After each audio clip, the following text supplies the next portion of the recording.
L'Arc de Triomphe du Carrousel, la rue de Rivoli, la fontaine du Châtelet, la grande façade du Louvre, mais aussi l'Arc de Triomphe de la place de l'Étoile, Napoléon est encore très présent dans Paris. Et il est vrai qu'il a voulu transformer, embellir et assainir la ville pour en faire, comme il disait, la capitale de l'univers. Et il y avait du travail, parce que lorsque Napoléon arrive au pouvoir, en novembre 1799, Paris est directement héritière du Paris du Moyen-Âge, avec ses petites rues tortueuses, avec sa circulation déjà très très difficile.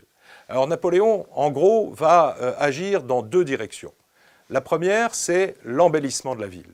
Cet embellissement passe par la restauration des monuments qui avaient été négligés pendant la Révolution française. On refait par exemple la façade à colonnade du Palais Bourbon, en face la façade de la Madeleine, la grande façade du Louvre, bref, une œuvre de restauration et de modernisation des bâtiments dans ce qu'on appelle le style empire.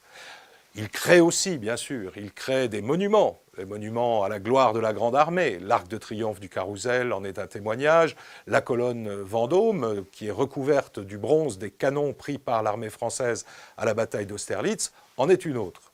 Et puis, il va aussi essayer d'aérer cette ville, de donner plus d'espace, plus de liberté, plus d'eau potable, de santé aux Parisiens. Aérer la ville, c'est d'abord créer des voies qui la traversent et qui font passer l'air.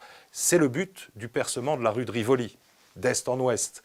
Mais une grande avenue semblable à la rue de Rivoli était prévue du nord au sud. C'était pour donner de l'air. Il faut aussi donner de l'eau aux Parisiens, car on manque cruellement d'eau potable à l'intérieur de Paris, malgré la présence de la Seine. Il fait creuser le fameux canal de l'Ourcq qui va apporter de l'eau saine au cœur de Paris. Et bien sûr, il fait créer de très nombreuses fontaines afin, comme il le dit, que l'eau potable coule 24 heures sur 24 au service des Parisiens. Mais il va aller plus loin.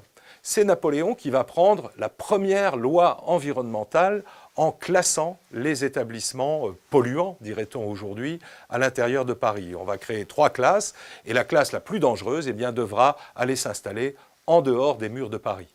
Mais Napoléon crée aussi un premier réseau d'égouts, il aménage les rives de la Seine, et tous ces témoignages sont encore très présents aujourd'hui. On dit toujours que c'est Napoléon III et le baron Haussmann qui ont transformé Paris.